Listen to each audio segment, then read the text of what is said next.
এই যে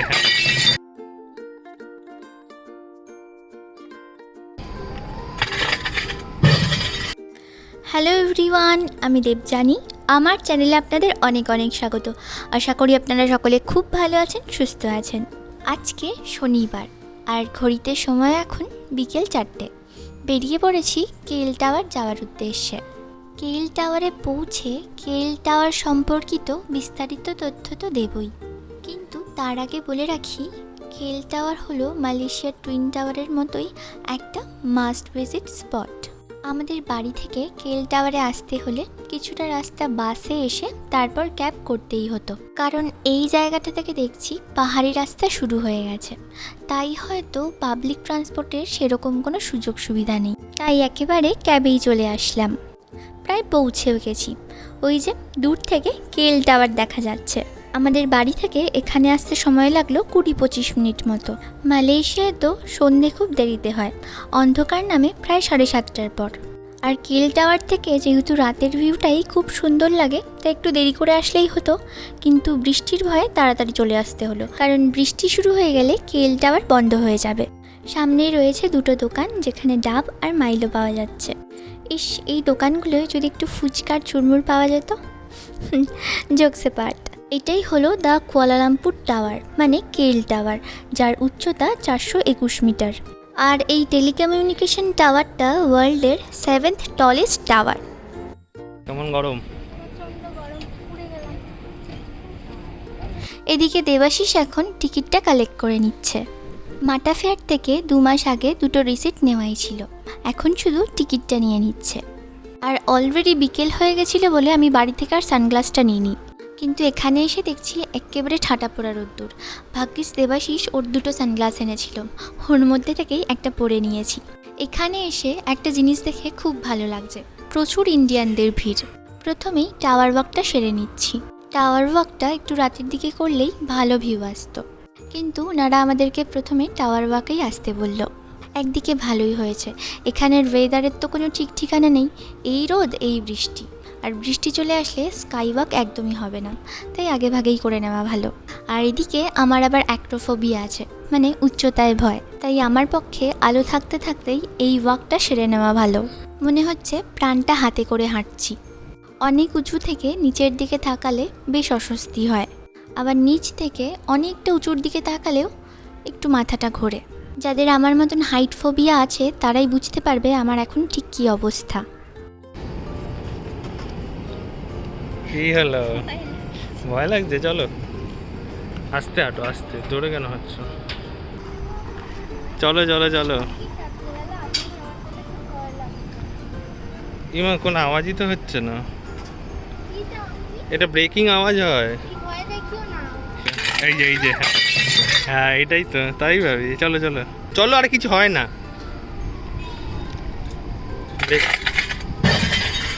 আরে ওটা তো আওয়াজ হচ্ছে রে ভাই। চলো চলো চলো। একটু উঁচুতে উঠে আছি, তার মধ্যে এরকম ব্রেকিং আওয়াজ, এত ভয় লাগে না, কি দরকার?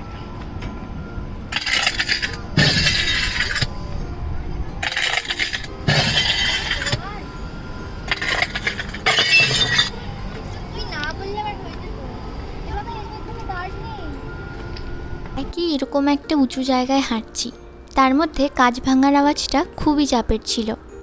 তবে যাই হোক, সাহস সঞ্চয় করে এই ওয়াকটা কমপ্লিট করতে পেরেছি।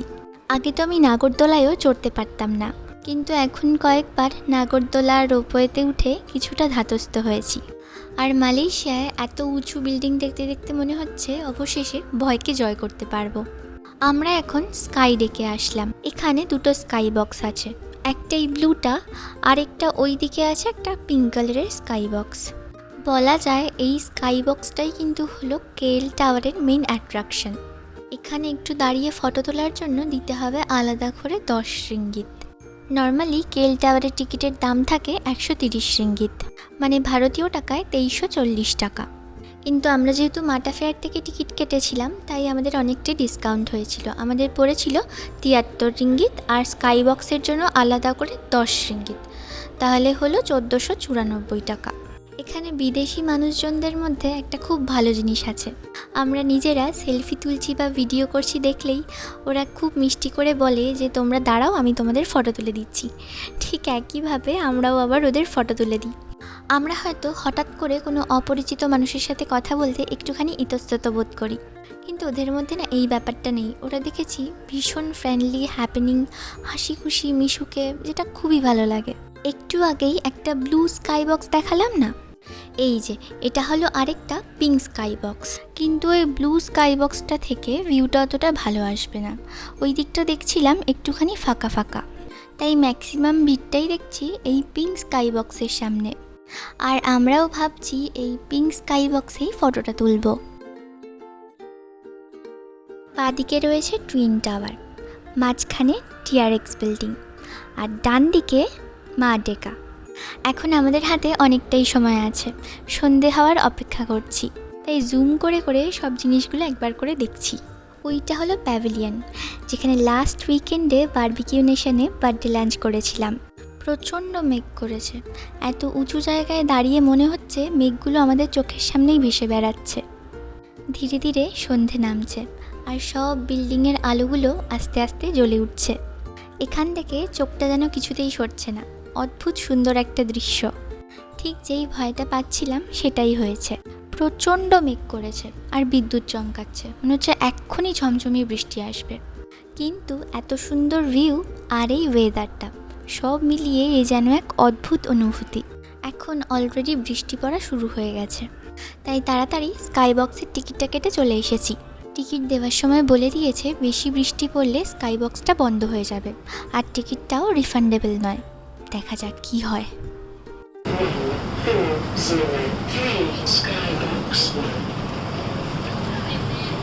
যাক বাবা, আমরা ফাইনালি স্কাই বক্সে এসে ফটো তুলতে পেরেছি। যেহেতু পার টিকিটে ফটো তোলার জন্য সময় দেওয়া হয়েছিল 45 সেকেন্ড, সেহেতু আর ভিডিও করা হয়নি, তাই এই ফটোগুলোই এখানে দিয়ে দিলাম। তখন এখানে এসেছিলাম, খুব রোদ ছিল, তারপর মেঘ করেছিল খুব, এখন ধীরে ধীরে বৃষ্টিও পড়ছে, কিন্তু আমরা স্কাই ডেকে বসেছিলাম, ওয়েট করেছি শুধুমাত্র এই ভিউটা দেখানোর জন্য। কি অসাধারণ লাগছে, মানে দেখেই মন ভরে যাচ্ছে।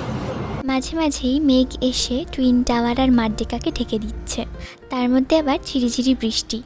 সত্যি এটা একদম ব্রেথ টেকিং ভিউ। এবারে অবজারভেশন ডেকে যাওয়ার পথে চোখে পড়ল টাওয়ারের এই লিস্টটা। এখানে কোন দেশে কোন টাওয়ার আছে আর তার উচ্চতা কতটা, এগুলোই টাওয়ারের ছবির পাশে পাশে লিখে দেওয়া রয়েছে।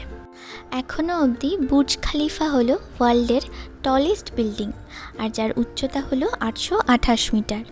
এবার আমরা অবজারভেশন ডেকে এসে দূরবীন দিয়ে চারপাশটা একটু ভালো করে দেখার চেষ্টা করছি, কিন্তু এই মেঘের কারণে সেভাবে কিছুই দেখা যাচ্ছে না। দেবাশিস আগে একবার কেল টাওয়ারে এসেছিল, তখন ওয়েদারটা খুব ভালো ছিল, কিন্তু তার আগে আবার আরেকদিন এসে দেখে বৃষ্টির জন্য কেল টাওয়ারই বন্ধ হয়ে গেছে, তাই ওখান থেকেই বাড়ি ফিরে যেতে হয়েছিল। আর আজকে আমাদের মোটামুটি সব কিছু কমপ্লিট হয়ে যাওয়ার পরেই বৃষ্টিটা এসেছে। যাক বাবা, তাও ভালো।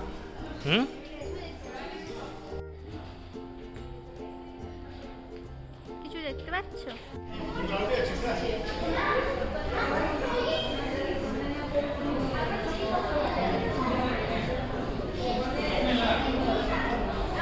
ওইদিকে টুইন টাওয়ার দেখতে পাবে।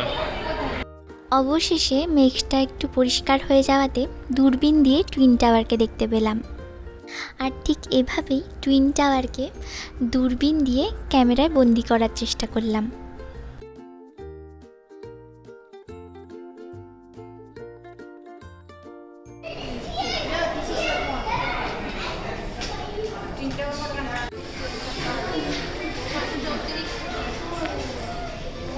নিচে এসে ভেবেছিলাম একটুখানি চা বা কফি খাবো, কিন্তু দেখতে দেখতে অনেকটাই রাত হয়ে গেছে, এখন 9:30 বাজে, তাই দোকানপাটগুলোও বন্ধ হয়ে গেছে।